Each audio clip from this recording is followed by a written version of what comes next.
ಓಂ ಸಚ್ಚಿದಾನಂದಸ್ವರೂಪಂ ಸಿದ್ಧಾರೂಢಯತೀಶ್ವರಂ ಭುಕ್ತಿಮುಕ್ತಿಫಲಪ್ರದಂ ನಿತ್ಯಂ ವಂದೇ ಜಗದ್ಗುರುಂ ನಿತ್ಯಂ ವಂದೇ ಜಗದ್ಗುರುಂ.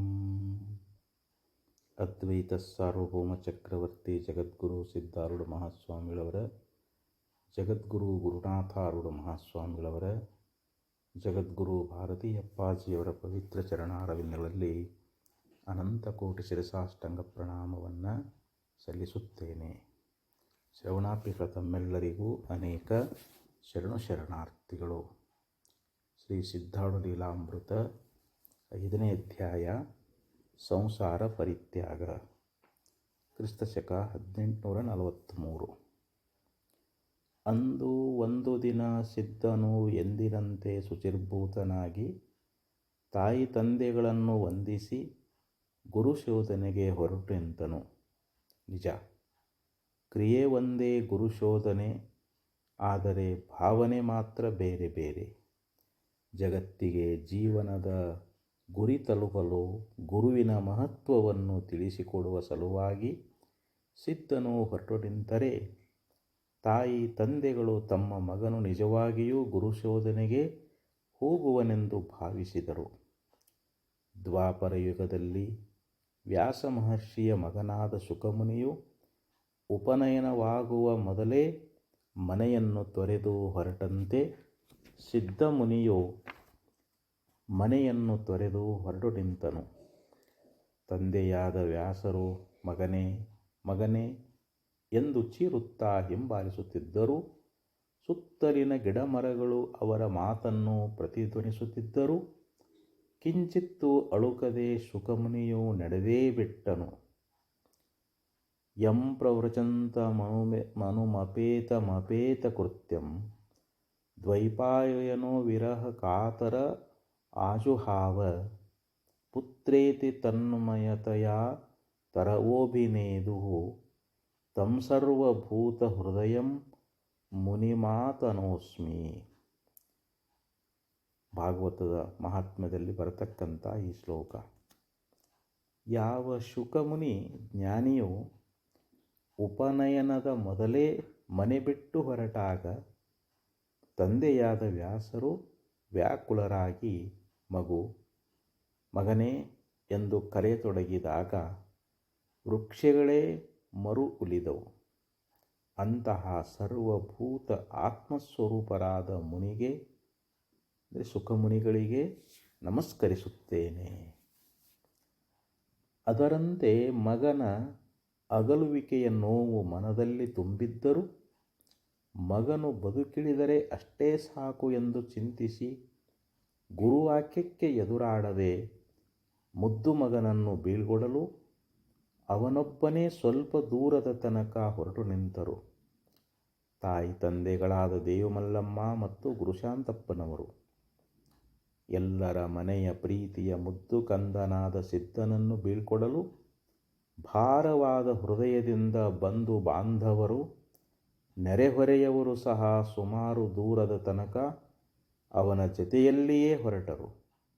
ಪರಿಸರದಲ್ಲಿನ ಪ್ರಕೃತಿ ಮಾತೆ ಸಹ ತನ್ನ ಒಡೆಯನಿಗೆ ತಂಗಾಳಿ ಬೀಸಿ ಒಡಲಿನಲ್ಲಿ ತುಂಬಿಕೊಂಡ ಪರಿಮಳಭರಿತ ಪುಷ್ಪಗಳನ್ನು ಅರ್ಪಿಸಿ ತನ್ನ ನಮನ ಸಲ್ಲಿಸುವುದನ್ನು ಮರೆಯಲಿಲ್ಲ.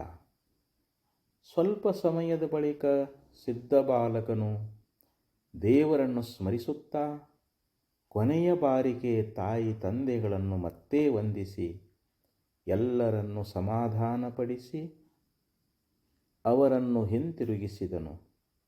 ಬಳಿಕ ತಾನು ಮಾತ್ರ ಸಂಪೂರ್ಣವಾಗಿ ಮನೆಯನ್ನು ತೊರೆದು ಪ್ರಾಕೃತ ಜನರಿಗೆ ಪ್ರಾಯೋಗಿಕ ಪಾಠ ಕಲಿಸುವ ಸಲುವಾಗಿ ಪರಾವಿದ್ಯೆಯ ಪರಮೋನ್ನತ ಆತ್ಮೋನ್ನತಿಯ ಪಾಠವನ್ನು ಕಲಿಸುವ ಗುರುಗಳ ಬಳಿಗೆ ಹೊರಟು ಬಿಟ್ಟನು. ಆಗ ಸಿದ್ಧನಿಗೆ ಕೇವಲ 7 ವರ್ಷಗಳು ಮಾತ್ರ. ಮೋಕ್ಷ ಮಾರ್ಗವನ್ನು ತೋರಿಸುವ ಸದ್ಗುರುಗಳು ಯಾರು, ಹೇಗಿರುವರು, ಎಲ್ಲಿರುವರು, ಎಲ್ಲಿ ಸಿಗುವರು, ಅವರನ್ನು ಯಾರು ತೋರಿಸುವರು ಹೇಗೆ ಗುರುತಿಸುವುದು? ಮಾರ್ಗ ಮಧ್ಯದಲ್ಲಿಯೇ ಊಟ, ತಿಂಡಿ, ನಿದ್ರೆಗಳ ವ್ಯವಸ್ಥೆಯನ್ನು ಯಾರು ಮಾಡುವರು? ಈ ಯಾವ ಪ್ರಶ್ನೆಗಳಿಗೂ ಸಿದ್ಧನ ಬಳಿ ಉತ್ತರವೂ ಇರಲಿಲ್ಲ. ಅದರ ಬಗ್ಗೆ ಚಿಂತೆಯೂ ಇರಲಿಲ್ಲ. ಆದರೂ ಅವನ ಬಳಿ ಸದ್ಗುರುವನ್ನು ಕಾಣುವ ತವಕ, ದೃಢವಾದ ಸಂಕಲ್ಪ, ಭಗವಂತನ ಮೇಲೆ ಅಚಲವಾದ ಶ್ರದ್ಧೆ, ಏನೇ ಆದರೂ ಸರಿಯೇ, ನಾನು ಸದ್ಗುರುವನ್ನು ಕಂಡೇ ತೀರುತ್ತೇನೆ ಎಂಬ ಕೆಚ್ಚೆದೆಯ ಛಲವಿತ್ತು, ಬಲವಿತ್ತು, ಒಲವಿತ್ತು.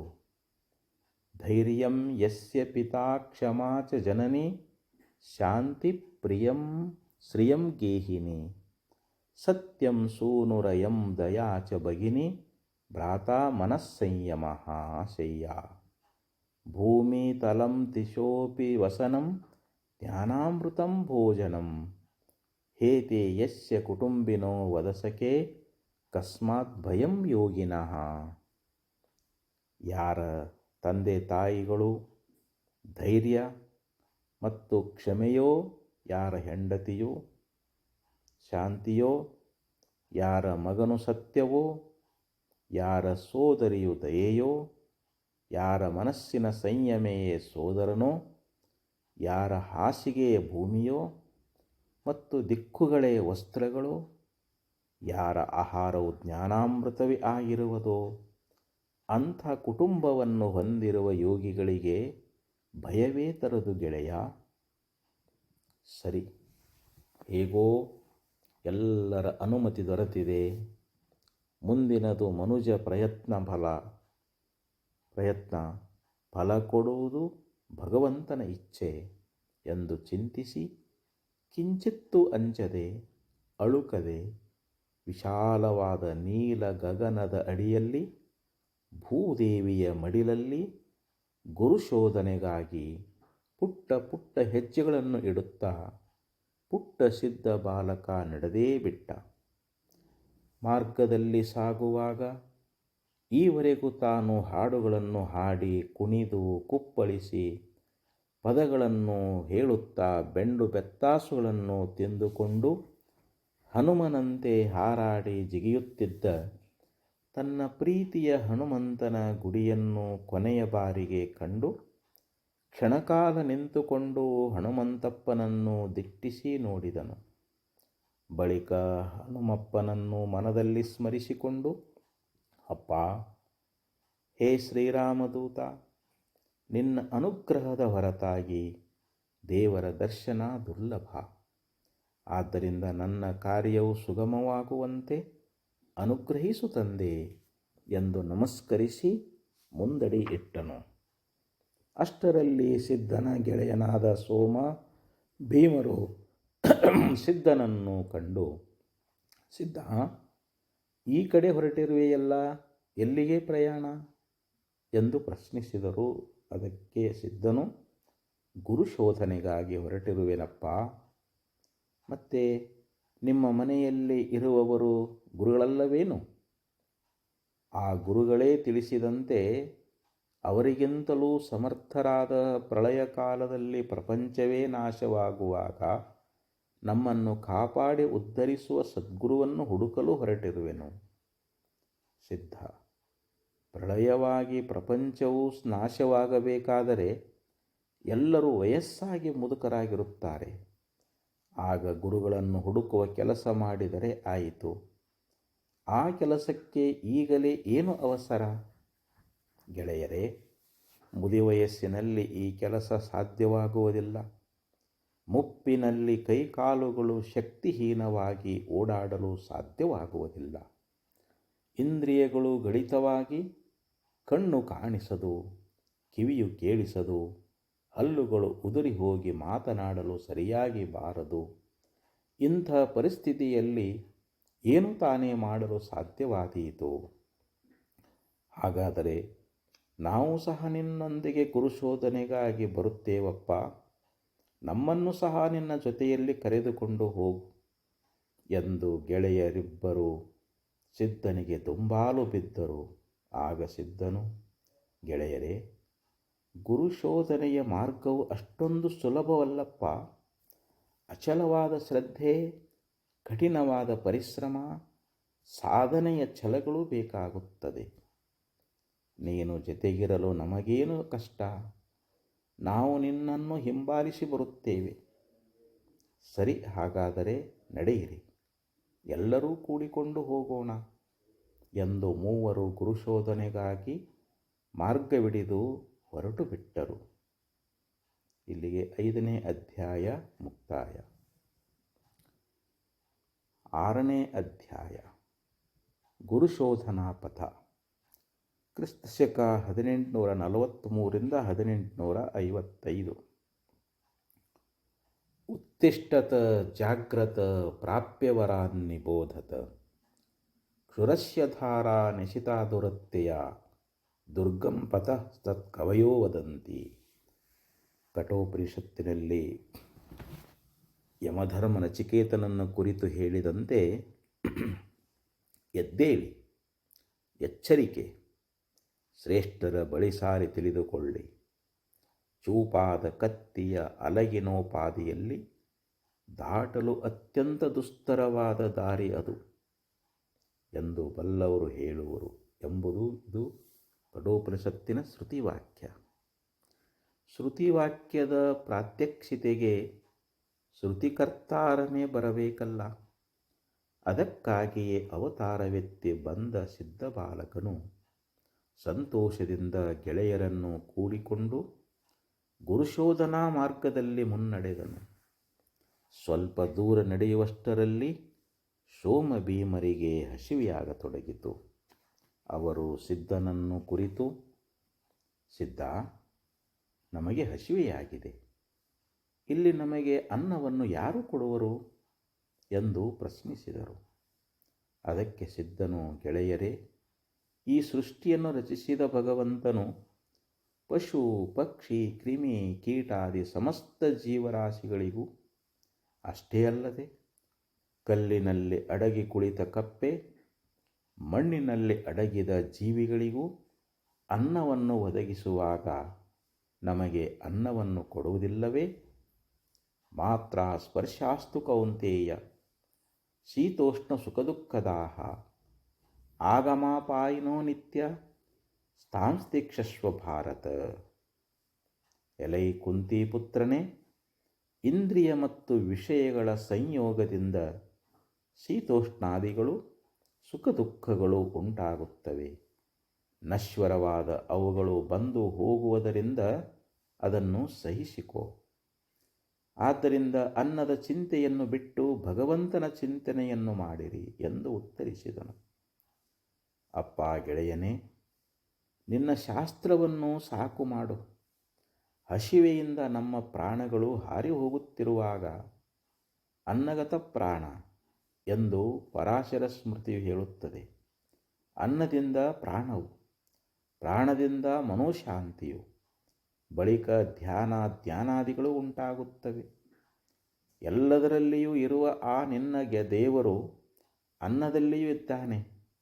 ಸದ್ಯದ ನಮ್ಮ ಪರಿಸ್ಥಿತಿಯಲ್ಲಿ ಅನ್ನದೇವರೇ ನಮ್ಮನ್ನು ಹಸಿವೆಯಿಂದ ಪಾರು ಮಾಡಬಲ್ಲನು. ಗೆಳೆಯರೇ, ನಿಮ್ಮ ಮಾತು ನಿಜ, ಆದರೆ ಅದರಲ್ಲಿ ಒಂದು ಸಣ್ಣ ವ್ಯತ್ಯಾಸವಿದೆ. ನೀವು ಮೊದಲು ಅನ್ನವನ್ನು ನೆನೆಯುವಿರಿ, ಬಳಿಕ ದೇವರನ್ನು ನೆನೆಯುವಿರಿ. ಆದರೆ ಮೊದಲು ದೇವರನ್ನು ನೆನೆಯಬೇಕು, ಬಳಿಕ ಅನ್ನವು ತನ್ನಿಂದ ತಾನೇ ಬರುವುದು. ಶ್ರೀಕೃಷ್ಣನೊಂದಿಗೆ ವಿಜಯಶ್ರೀಯು ಪಾರ್ಥನ ಬಳಿಯಲ್ಲಿ ಬರುವಂತೆ ದೇವರೊಂದಿಗೆ ಅನ್ನವು ತಾನಾಗೇ ಬರುವುದು. ಅನ್ನದೊಂದಿಗೆ ದೇವರು ಬರುವುದಿಲ್ಲ.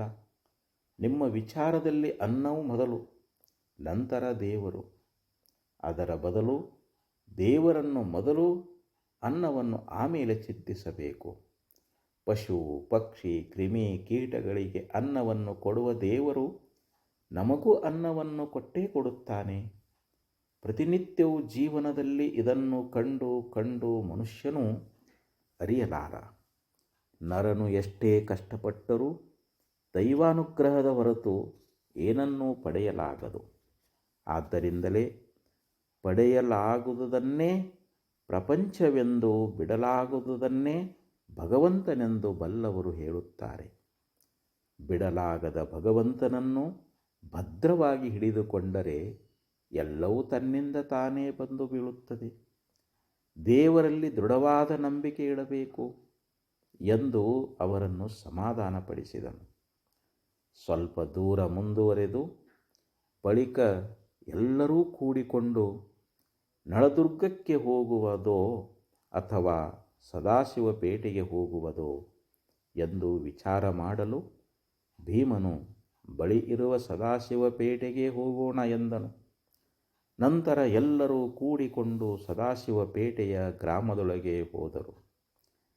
ಗ್ರಾಮವನ್ನು ಪ್ರವೇಶಿಸುತ್ತಿದ್ದಂತೆ ಅಲ್ಲಿ ಒಂದು ಪುರಾತನವಾದ ಪಾಳು ಬಿದ್ದ ವೃಷಭೇಶ್ವರ ದೇವಾಲಯವು ಕಣ್ಣಿಗೆ ಗೋಚರಿಸಿತು. ಎಲ್ಲರೂ ಆ ಪಾಳು ಗುಡಿಯನ್ನು ಹೊಕ್ಕರು. ಸೋಮ ಭೀಮರಿಬ್ಬರು ಹಸಿವೆಯಿಂದ ಕಂಗಾಲಾಗಿ ಪಾಳು ಬಿದ್ದ ಗುಡಿಯ ಮೂಲೆಗೆ ಹೋಗಿ ಮುದುಡಿಕೊಂಡು ಮಲಗಿದರು. ಸಿದ್ಧನಾಥನು ಗುಡಿಯಲ್ಲಿನ ಸುಂದರವಾದ ನಂದಿಯ ಮೂರ್ತಿಯನ್ನು ಕಂಡು ಬಸವಣ್ಣನ ಮೇಲೆ ಹತ್ತಿ ಕುಳಿತನು. ಸ್ವಲ್ಪ ಸಮಯದ ನಂತರ ಆ ಗುಡಿಯ ಪೂಜಾರಿಯು ಪೂಜಾ ಸಾಮಗ್ರಿಗಳೊಂದಿಗೆ ಗುಡಿಗೆ ಬಂದನು. ಅವನು ಬಸವಣ್ಣನ ಮೇಲೆ ಕುಳಿತಿರುವ ನಗುಮುಖದ ಶಾಂತ ಮುದ್ರೆಯ 7 ವರ್ಷದ ಸಣ್ಣ ಬಾಲಕನನ್ನು ಕಂಡು ಸಿಟ್ಟಿನಿಂದ, ಎಲೋ ದುಷ್ಟ, ನೀನು ಯಾರು? ಎಲ್ಲಿಂದ ಬಂದಿರುವೆ? ದೇವರ ಮೇಲೆ ಕುಳಿತುಕೊಳ್ಳಲು ನಿನಗೆಷ್ಟು ಸೊಕ್ಕು? ನಿನ್ನ ಭಯ ಭಕ್ತಿಗಳನ್ನು ಎಲ್ಲಿಟ್ಟಿರುವೆ ಎಂದು ಪ್ರಶ್ನಿಸಲು, ಸಿದ್ಧರು, ನನ್ನ ಭಯಭಕ್ತಿಗಳು ಪರಮಾತ್ಮನಲ್ಲಿವೆ, ಆದರೆ ನೀನು ಕಲ್ಲಿನಲ್ಲಿ ಇಟ್ಟಿರುವೆ ಎಂದು ಉತ್ತರಿಸಿದರು. ಅದಕ್ಕೆ ಸಿಟ್ಟುಗೊಂಡ ಆ ಪೂಜಾರಿಯು, ನೀನು ಈಗಿಂದೀಗಲೇ ಕೆಳಗಿಳಿದರೆ ಸರಿ, ಅನ್ಯಥಾ ನಿನಗೆ ಪ್ರಾಯಶ್ಚಿತ್ತ ಮಾಡಿಸುವನು ಎಂದು ನುಡಿದನು. ಅದಕ್ಕೆ ಸಿದ್ಧನು ಹಾಸ್ಯವದನದಿಂದ ಪೂಜಾರಿಯನ್ನು ನೋಡುತ್ತಿರಲು, ಪೂಜಾರಿಯು ಸಿಟ್ಟಿನಿಂದ, ನೀನು ಒಳ್ಳೆಯ ಮಾತಿನಿಂದ ಕೇಳುವವನಲ್ಲ, ತಡಿ, ನಿನಗೆ ತಕ್ಕ ಶಾಸ್ತಿ ಮಾಡಿಸುತ್ತೇನೆ ಎಂದು ಹೇಳಿ ಊರೊಳಗೆ ಹೋದನು. ಸ್ವಲ್ಪ ಹೊತ್ತಿನ ನಂತರ ಒಂದು ಗುಂಪು ಗ್ರಾಮಸ್ಥರನ್ನು ಕರೆದುಕೊಂಡು ಬಂದು ಸಿದ್ಧರನ್ನು ತೋರಿಸಿದನು. ಅವರು ಸಿದ್ಧರನ್ನು ಕುರಿತು, ಎಲೋ ದುಷ್ಟ, ನೀನು ಈಗಿಂದೀಗಲೇ ಕೆಳಗೆ ಇಳಿ, ಇಲ್ಲದಿದ್ದರೆ ನಿನಗೆ ಹೊಡೆದು ಕೆಳಗೆ ಬೀಳಿಸುವೆವು ಎಂದು ನುಡಿದರು. ಒಬ್ಬನು ಸಿದ್ಧರನ್ನು ಹೊಡೆಯಲು ಕೈ ಎತ್ತಿದನು. ಸಿದ್ಧನಾಥರು ಹಾಸ್ಯವದನದಿಂದ ಇವರೆಲ್ಲರ ಆಟವನ್ನು ನೋಡುತ್ತಿದ್ದನು. ಅಷ್ಟರಲ್ಲಿ ಸಿದ್ಧರನ್ನು ಹೊಡೆಯಲು ಕೈ ಎತ್ತಿದ ವ್ಯಕ್ತಿಯ ಕೈಗೆ ಗೋಡೆಯೊಳಗಿನ ಮೊಳೆಯೊಂದು ತಾಕಿ ಕೈಯಿಂದ ರಕ್ತ ಸುರಿಯಲು ಪ್ರಾರಂಭಿಸಿತು. ಇದನ್ನು ಕಂಡ ಇತರರು ಹಿಂದೆ ಸರಿದರು. ಇನ್ನೊಬ್ಬನು ಸಿದ್ಧನನ್ನು ಗದರಿಸುತ್ತಾ, ಎಲೆ ಹುಚ್ಚು ಹುಡುಗ, ಚೋಟುದ್ದ ಇದ್ದಿ ದೇವರ ಮೇಲೆ ಕೂತಿರುವಿ, ನಿನಗೆ ತಿಳಿಯುವುದಿಲ್ಲವೇ? ಇಳಿ ಕೆಳಗೆ ಎಂದನು. ಅದಕ್ಕೆ ಸಿದ್ಧನು, ಕೂತವನು ದೊಡ್ಡವನೋ ಕುಳ್ಳಿರಿಸಿಕೊಂಡವನು ದೊಡ್ಡವನೋ? ನೀವೇ ವಿಚಾರ ಮಾಡಿ ಹೇಳಿರಿ. ಈ ವಿಗ್ರಹಕ್ಕೆ ಬಹುಕಾಲದಿಂದ ಅಭಕ್ತ ಜನರು ಭಜಿಸುತ್ತಾ ಇರುವುದರಿಂದ ಇದರ ದೈವಿಕ ಶಕ್ತಿಯು ಹೋಗಿ ಶಿಲಾ ಮಾತ್ರ ಉಳಿದಿರುವುದು. ಆದ್ದರಿಂದ ಇದರಲ್ಲಿ ಪ್ರಾಣ ಪ್ರತಿಷ್ಠೆ ಮಾಡುತ್ತಿರುವೆನು. ಅರ್ಚಕಸ್ಯ ಪ್ರಭಾವೇನ ಶಿಲಾಭವತಿ ಶಂಕರ. ಪೂಜಾರಿಯ ಪ್ರಭಾವದಿಂದ ಶಿಲೆಯೂ ಶಂಕರನೂ ಆಗುತ್ತಾನೆ ಎಂದು ನಗುತ್ತಾ ಉತ್ತರಿಸಿದನು. ಸಿದ್ಧನ ಮಾತುಗಳನ್ನು ಕೇಳಿದ ಹಳ್ಳಿಯ ಜನರು, ಇದು ಸಾಮಾನ್ಯವಾದ ಮಾತಲ್ಲ, ಈ ಹುಡುಗನು ಬಾಲಕ ರೂಪದ ಭಗವಂತನು. ಈತನ ಮುಖಮಂಡಲದ ತೇಜವನ್ನು ನೋಡಿದರೆ ಈತನು ಸೂರ್ಯನೇ ಧರೆಗಿಳಿದು ಬಂದಂತೆ ಕಾಣುವುದು. ಅವಶ್ಯವಾಗಿ ಈತನು ಯಾರೋ ಮಹಾಪುರುಷನಿರುವನು. ಇವನ ಪ್ರಾಯ ಕಿರಿದಾದರೇನು, ಅಭಿಪ್ರಾಯ ಹಿರಿದು, ಖಂಡಿತವಾಗಿಯೂ ಇವನೊಬ್ಬ ಮಹಾತ್ಮನು ಎಂದು ಒಬ್ಬರೊಬ್ಬರಾಗಿ ಸಿದ್ಧನ ಚರಣಗಳಿಗೆ ಬೀಳತೊಡಗಿದರು. ಸಿದ್ಧನು ಅವರೆಲ್ಲರನ್ನೂ ಸಮಾಧಾನಗೊಳಿಸುತ್ತಾ, ಸದ್ಭಕ್ತರೇ ಕೇಳಿರಿ, ಸ್ಥಾವರ ಪೂಜೆಗಿಂತಲೂ ಜಂಗಮ ಪೂಜೆಯು ಶ್ರೇಷ್ಠ. ಮಹಾತ್ಮನ ಪೂಜೆಯು ಅದಕ್ಕೂ ಶ್ರೇಷ್ಠವಾದುದು. ಮೂರ್ತಿ ಪೂಜೆಯು ಎಲ್ಲದಕ್ಕೂ ಕನಿಷ್ಠವಾದುದು. ಯಾಕೆಂದರೆ ಮಹಾತ್ಮರ ರೂಪಿನಿಂದ ಪರಮಾತ್ಮನು ಪ್ರತ್ಯಕ್ಷನಾಗಿ ತೋರುವನು. ಎಂದು ಶ್ರುತಿ ಸ್ಮೃತಿ ಪುರಾಣಗಳು ಸ್ಪಷ್ಟವಾಗಿ ತಿಳಿಸುವವು. ಹೇಗೆಂದರೆ, ತಾಯಿಯ ಮುಖದಲ್ಲಿ ಹಾಕಿದ ಅನ್ನದಿಂದ ಗರ್ಭಗತ ಪ್ರಾಣಿಗೆ ತೃಪ್ತಿಯಾಗುವುದೋ ಹಾಗೆ ಮಹಾತ್ಮರ ಪೂಜೆಯಿಂದ ಭಗವಂತನು ತೃಪ್ತಿಗೊಳ್ಳುವನು. ಸಿದ್ಧ ಬಾಲಕನ ಮಾತುಗಳಿಂದ ಆಶ್ಚರ್ಯಚಕಿತರಾದ ಜನರು, ಮಹಾತ್ಮರಾದ ತಾವೇ ಇಲ್ಲಿರುವಾಗ ನಾವು ನಿಮ್ಮನ್ನೇ ಪೂಜಿಸಿ ಧನ್ಯರಾಗುವೆವು ಎಂದು ಹೇಳಿ ಎಲ್ಲರೂ ಪೂಜಾ ಸಾಮಗ್ರಿಗಳನ್ನು ತರಲು ಮನೆಗಳಿಗೆ ಹೋದರು. ಈ ಸುದ್ದಿಯನ್ನು ಕೇಳಿದ ಊರಿನ ಇತರ ಜನರು ಸಹ ಪೂಜಾ ನೈವೇದ್ಯದ ಸಾಮಗ್ರಿಗಳೊಂದಿಗೆ ಗುಂಪು ಗುಂಪಾಗಿ ಸಿದ್ಧನ ದರ್ಶನಾರ್ಥವಾಗಿ ಗುಡಿಯ ಬಳಿಗೆ ಧಾವಿಸತೊಡಗಿದರು. ನಂದಿ ವಾಹನನಾದ ಸುಂದರ ಬಾಲಮೂರ್ತಿಯನ್ನು ಕಂಡು ಜನರು ಬಹಳ ಸಂತೋಷಪಟ್ಟರು. ತಾವು ತಂದ ಪೂಜಾ ಸಾಮಗ್ರಿಗಳಿಂದ ಪೂಜಿಸಿ ನೈವೇದ್ಯವನ್ನು ಸಮರ್ಪಿಸಿ ಭಯಭಕ್ತಿಗಳಿಂದ ಆತನ ಪಾದಗಳಿಗೆ ಎರಗತೊಡಗಿದರು. ಈ ಗುಂಪು ಗದ್ದಲದ ಗಲಾಟೆಯಿಂದ ಮೂಲೆಯಲ್ಲಿ ಮುದುಡಿ ಮಲಗಿದ್ದ ಸೋಮ ಭೀಮರಿಬ್ಬರಿಗೂ ಎಚ್ಚರವಾಯಿತು. ಎಚ್ಚರಗೊಂಡ ಸೋಮ ಭೀಮರಿಬ್ಬರು ಕಣ್ಣು ಬಿಟ್ಟು ನೋಡುತ್ತಾರೆ. ಆ ಪಾಳುಗುಡಿಯ ಹಳ್ಳಿಯ ಜನರಿಂದ ಕಿಕ್ಕಿರಿದು ತುಂಬಿ ಹೋಗಿದೆ. ಸಿದ್ಧನಿಗೆ ಪೂಜಿಸಿ ನೈವೇದ್ಯವನ್ನು ಅರ್ಪಿಸಿ ಎಲ್ಲರೂ ಅವನ ಕಾಲಿಗೆ ಬೀಳುತ್ತಿದ್ದಾರೆ. ಸ್ವಲ್ಪ ಹೊತ್ತಿನಲ್ಲಿ ಎಲ್ಲವೂ ಶಾಂತವಾಯಿತು.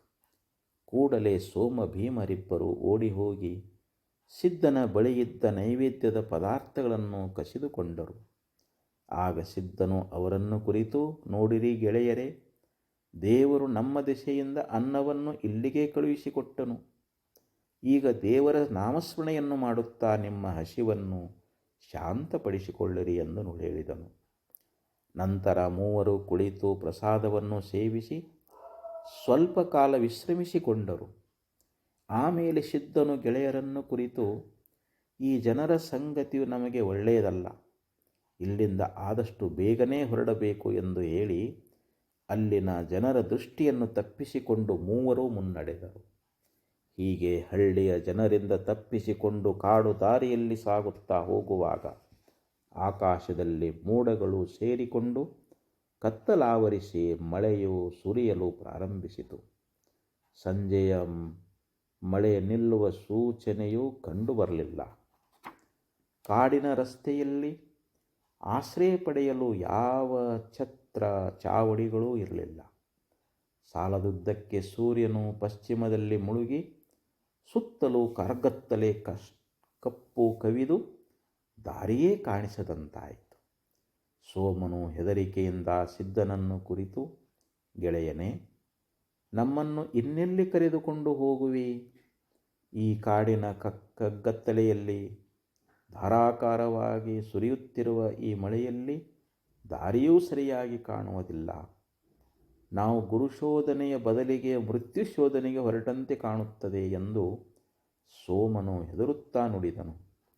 ಅದಕ್ಕೆ ಆ ಗುಂಪಿನಲ್ಲಿ ಹಿರಿಯನಾದ ಭೀಮನು ಸೋಮನಿಗೆ ಸಮಾಧಾನಪಡಿಸುತ್ತಾ, ಸೋಮನೇ, ಹೆದರಬೇಡ, ಭಗವಂತನು ಬಳಿಯಲ್ಲೇ ಇರುವನು, ಅವನೇ ನಮ್ಮನ್ನು ರಕ್ಷಿಸುವನು. ಅವನ ಮೇಲೆ ನಂಬಿಕೆಯನ್ನಿಟ್ಟು ಧೈರ್ಯದಿಂದ ಮಾರ್ಗಕ್ರಮಿಸುವ ಎಂದು ಸಮಾಧಾನಪಡಿಸಿದನು. ಭೀಮನ ಮಾತಿನಿಂದ ಸ್ವಲ್ಪ ಚೇತರಿಸಿಕೊಂಡ ಸೋಮನು ಹೆದರಿಕೆಯಿಂದ ಹೆಜ್ಜೆಯ ಮೇಲೆ ಹೆಜ್ಜೆಯಿಟ್ಟು ನಡೆಯುತ್ತಿರುವಾಗ ಅವನ ಕಾಲಿಗೆ ಒಂದು ಮುಳ್ಳು ಚುಚ್ಚಿತು. ನೋವಿನಿಂದ ಚೀರುತ್ತಾ, ನಾನು ಬಂದದ್ದೇ ತಪ್ಪಾಯಿತು, ಇನ್ನು ಮುಂದೆ ಬದುಕಿ ಉಳಿದರೆ ಇವರ ಸಹವಾಸವೇ ಬೇಡ ಎಂದು ಅಳತೊಡಗಿದನು. ಆಗ ಭೀಮನು ಅವನಿಗೆ ಸಮಾಧಾನಪಡಿಸಿದನು.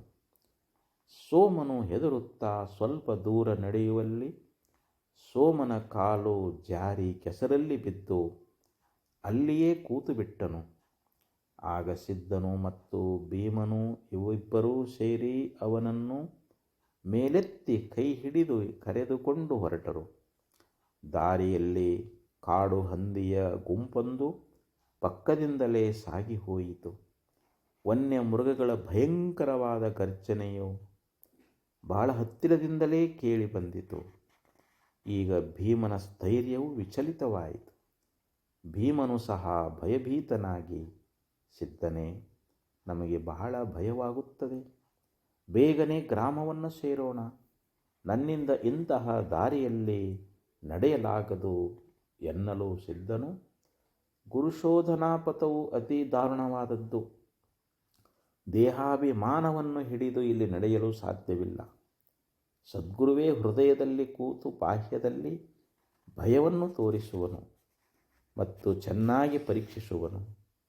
ಆ ಪರೀಕ್ಷೆಯಲ್ಲಿ ತೇರ್ಗಡೆಯಾದಾಗ ಮಾತ್ರವೇ ಅವನು ಕೃಪೆ ಮಾಡುವನು, ಅನ್ಯಥಾ ಅಲ್ಲ ಎಂದನು.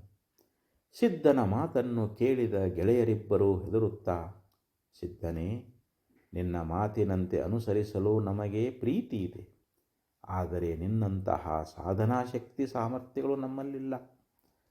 ಇದು ಬಹಳ ಕಷ್ಟತರವಾದ ದಾರಿ. ನಿನ್ನಂತಹ ಮಹಾಪುರುಷರಿಗೇ ಅದು ಯೋಗ್ಯವಾದುದು. ನಮಗೆ ಈ ಕಾಡಿನಲ್ಲಿ ಮುಂದೆ ಹೋಗಲು ಹೆದರಿಕೆಯಾಗುತ್ತದೆ. ಗ್ರಾಮಕ್ಕೆ ಹೋಗುವ ದಾರಿಯನ್ನು ತೋರಿಸು ಎಂದರು. ಅದಕ್ಕೆ ಸಿದ್ಧನು ಸುತ್ತಲೂ ನೋಡಿ ಎಡದಿಕ್ಕಿನಲ್ಲಿ ಕಾಣಿಸುತ್ತಿದ್ದ ಒಂದು ಬೆಳಕನ್ನು ತೋರಿಸಿದನು. ಅದನ್ನು ಕಂಡು ಸಂತೋಷದಿಂದ ಗೆಳೆಯರಿಬ್ಬರು ಸಿದ್ಧನನ್ನು ಹಿಂಬಾಲಿಸಿ ದೀಪ ಕಾಣಿಸುವ ಕಡೆಗೆ ಹೊರಟರು. ಮೂವರು ಬೆಳಕಿನ ದಿಕ್ಕಿನಲ್ಲೇ ಸಾಗುತ್ತಾ ಊರ ಹೊರಗಿನ ಒಂದು ಸಣ್ಣದಾದ ಪಾಳು ಬಿದ್ದ ದೇವಾಲಯಕ್ಕೆ ಬಂದು ತಲುಪಿದರು. ಒಂದೆಡೆ ಕಾಲ್ನಡಿಗೆಯಿಂದ ಕಾಡಿನ ದಾರಿಯಲ್ಲಿ ನಡೆದು ಆಯಾಸವಾಗಿ ಹಸಿವು ಬಾಯಾರಿಕೆಗಳು ಬಾಧಿಸಿದರೆ, ಇನ್ನೊಂದೆಡೆಯಲ್ಲಿ ಮಳೆಯಿಂದ ಸಂಪೂರ್ಣವಾಗಿ ತೊಯ್ದು ಹೋಗಿ ದೇಹವು ಚಳಿಯಿಂದ ಗಡಗಡ ನಡುಗುತ್ತಿತ್ತು. ಮೂವರು ದೇವಾಲಯದ ಒಂದು ಮೂಲೆಯನ್ನು ಸೇರಿ ಹಸಿವೆ ಚಳಿಯ ಬಾಧೆಯಿಂದ ಮುದುಡಿಕೊಂಡು ಮಲಗಿದರು. ಪಾಳು ಬಿದ್ದ ಆ ಹಳೆಯ ಚಿಕ್ಕ ದೇವಾಲಯವು ಬಹಳ ಜೀರ್ಣವಾದ ಸ್ಥಿತಿಯಲ್ಲಿತ್ತು. ಕದ ಬಾಗಿಲುಗಳು ಕಾಣದ ಆ ದೇವಾಲಯದಿಂದ ಬೀಸುವ ಸುಳಿಗಾಳಿಯ ರಭಸಕ್ಕೆ ಧಾರಾಕಾರವಾಗಿ ಸುರಿಯುತ್ತಿದ್ದ ಮಳೆಯ ಎರಚಲು ಧಾರಾಳವಾಗಿ ಒಳನುಗ್ಗಿ ಚಳಿಯಿಂದ ಗಡಗಡ ನಡುಗುತ್ತಾ ಮೂಲೆಯಲ್ಲಿ ಮುದುಡಿ ಮಲಗಿದ್ದ ಮೂವರು ಬಾಲಕರ ಮೇಲೆ ಮೇಲು ಹೊದಿಕೆಯಂತೆ ಪದೇ ಪದೇ ಮೇಲೆ ಎರಗುತ್ತಿತ್ತು. ಕಾರ್ಗತ್ತಲ ತಿಮಿರದಲ್ಲಿ ಆಗೊಮ್ಮೆ ಈಗೊಮ್ಮೆ ಮಿಂಚುವ ಮಿಂಚಿನ ಬಳ್ಳಿಯ ಬೆಳಕಿನಲ್ಲಿ ಆ ದೃಶ್ಯವು ಇನ್ನೂ ಸ್ಪಷ್ಟವಾಗಿ ಗೋಚರಿಸುತ್ತಿತ್ತು. ഇരുಳು ಹೆಚ್ಚಾದಂತೆ ಮಳೆಯ ರಭಸವೂ ಹೆಚ್ಚಾಯಿತು. ಗುಡುಗು ಸಿಡಿಲಿನ ಆರ್ಭಟವು ಏರುತ್ತಾ ಹೋಗಿ ಮಳೆಯ ನೀರಿನಿಂದ ಅಕ್ಕಪಕ್ಕದಲ್ಲಿನ ಹಳ್ಳ ಕೊಳ್ಳಗಳು ತುಂಬಿಕೊಂಡು ಪಾಳುಗುಡಿಯ ಒಳಗೂ ನೀರು ರಭಸದಿಂದ ನುಗ್ಗತೊಡಗಿತು. ಒಳಗೆ ನುಗ್ಗುತ್ತಿರುವ ನೀರಿನ ರಭಸವನ್ನು ತಾಳಲಾರದೆ ದೇವಾಲಯದ ಜೀರ್ಣವಾದ ಗೋಡೆಯೊಂದು ದಪ್ಪನೆ ಕುಸಿದು ಬಿದ್ದು ಆ ದಿಕ್ಕಿನಲ್ಲಿ ಸಂಪೂರ್ಣವಾಗಿ ಬಾಯಿ ತೆರೆದುಕೊಂಡು ಬಟ್ಟಬಯಲಾಗಿ ಹೋಯಿತು. ಇದನ್ನು ಕಂಡು ಗಾಬರಿಯಾದ ಸೋಮ ಭೀಮರಿಬ್ಬರು, ನಮಗೆ ಎಂಥ ದುರ್ದಶೆ ಬಂದಿತು, ಸಿದ್ಧನ ಸಹವಾಸದಿಂದ ಹೀಗಾಯಿತು, ನಾವು ಬದುಕಿ ಉಳಿಯುವುದೇ ದುಸ್ತರವು ಎಂದು ಪೇಚಾಡುತ್ತಿರುವಾಗ ಸಿದ್ಧನು, ನೋಡಿ, ನೀವು ಊರೊಳಗೆ ಹೋಗಬೇಕು ಎಂದು ಬಯಸಿದಿರಿ. ಊರೊಳಗೆ ಬಂದರೂ ಸಮಸ್ಯೆ ತಪ್ಪಿದ್ದಲ್ಲ. ಕಾರಣ ಬಯಕೆಯ ಬೆನ್ನಿನಲ್ಲೇ ಬೇನೆಯೂ ಅಡಗಿದೆ.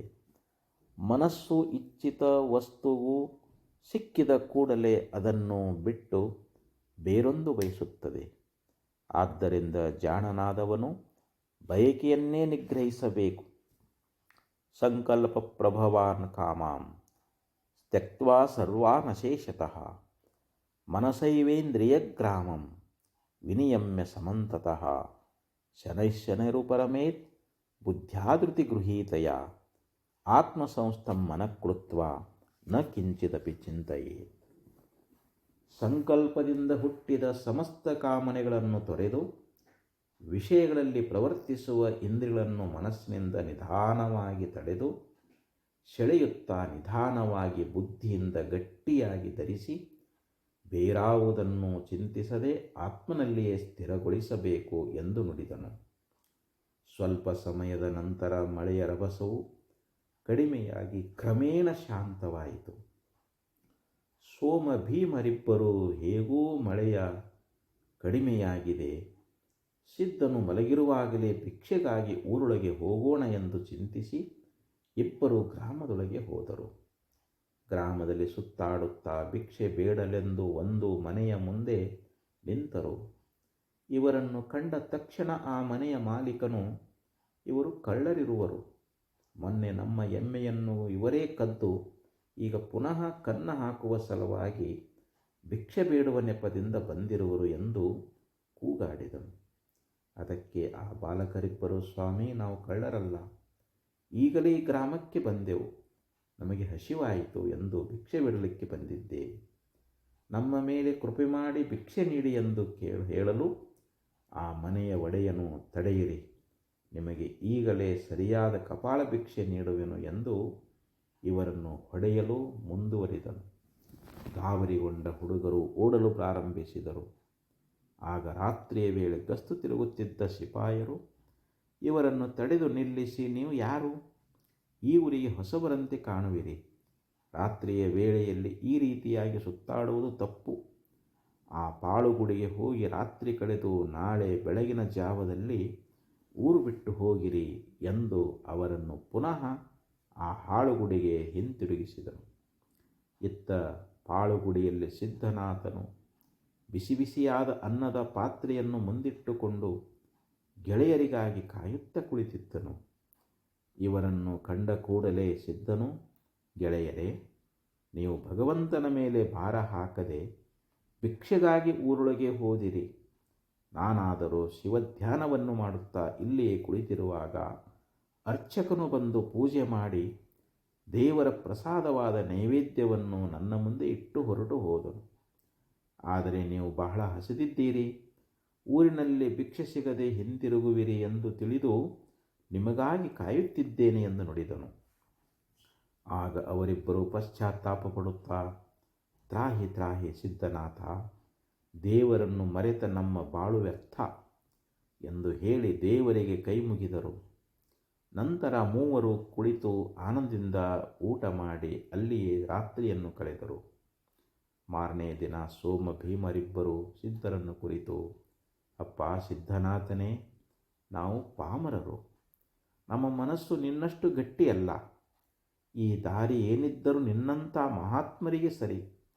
ಮನೆಯಲ್ಲಿ ನಮ್ಮ ತಾಯಿ ತಂದೆಗಳು ಸಹ ನಮ್ಮ ಬಗ್ಗೆ ಚಿಂತಿಸುತ್ತಿರಬಹುದು.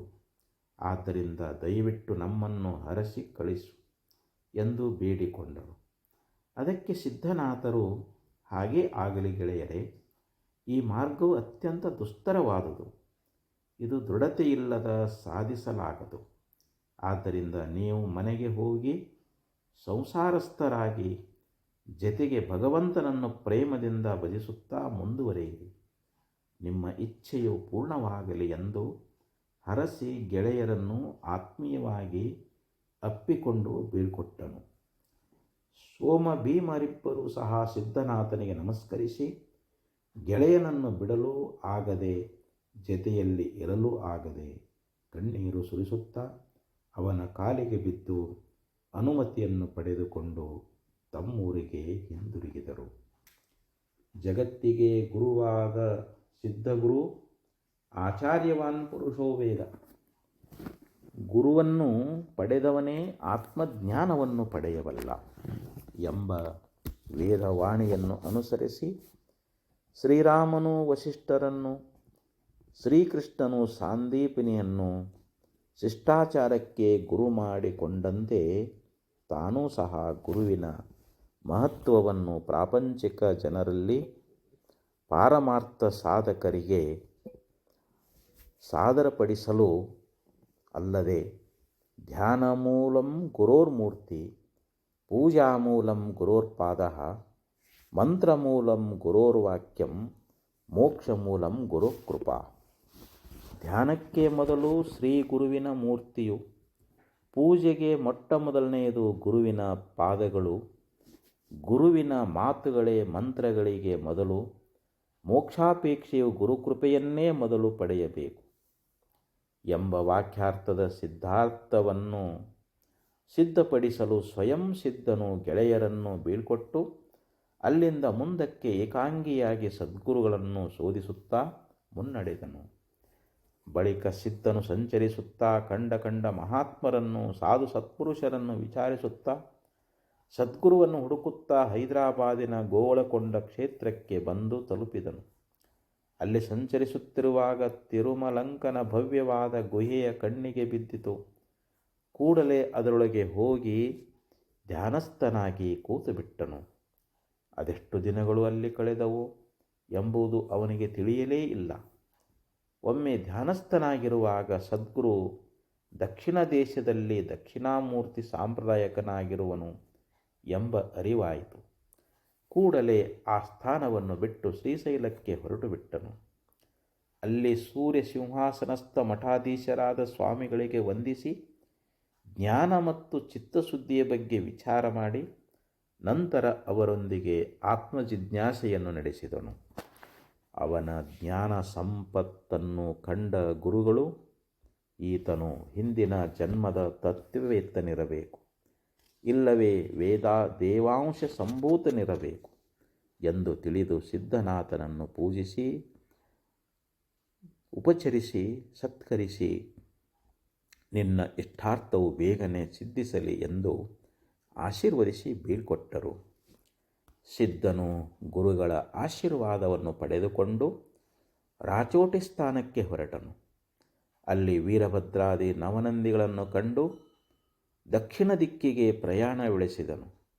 ಹಸಿವು ತೃಷೆಗಳಿಂದ ದೇಹವು ತಳಮಳಿಸುತ್ತಿದ್ದರೂ ಅವುಗಳನ್ನು ಮನಸ್ಸಿಗೆ ಹಚ್ಚಿಕೊಳ್ಳದೆ ದೇಹವನ್ನು ದಂಡಿಸುತ್ತಾ ಹೃದಯದಲ್ಲಿ ಸದ್ಗುರುವನ್ನು ಅಖಂಡವಾಗಿ ಧ್ಯಾನಿಸುತ್ತಾ ಮಾರ್ಗ ಮಧ್ಯದಲ್ಲಿ ಎದುರಾಗುವ ಪುಣ್ಯ ಕ್ಷೇತ್ರಗಳನ್ನು ನೋಡುತ್ತಾ ಅವುಗಳ ಮಹಿಮೆಯನ್ನು ಅರಿಯುತ್ತಾ ಕಂಡ ಸಾಧು ಸತ್ಪುರುಷರನ್ನು ಕೇಳುತ್ತಾ ಸದ್ಗುರುವಿಗಾಗಿ ಮನಸ್ಸಿನಲ್ಲಿ ತಳಮಳಿಸಿ ಅತ್ಯಂತ ವ್ಯಾಕುಲನಾಗಿ ಅಳುತ್ತಾ ಕರೆಯುತ್ತಾ ಮೊರೆಯಿಡುತ್ತಾ ಬಿದ್ದು ಪುನಃ ಸದ್ಗುರುವನ್ನು ಧ್ಯಾನಿಸುತ್ತಾ ಮುನ್ನಡೆದನು ಎಂಬಲ್ಲಿಗೆ 6ನೇ ಅಧ್ಯಾಯ ಸಮಾಪ್ತಿ.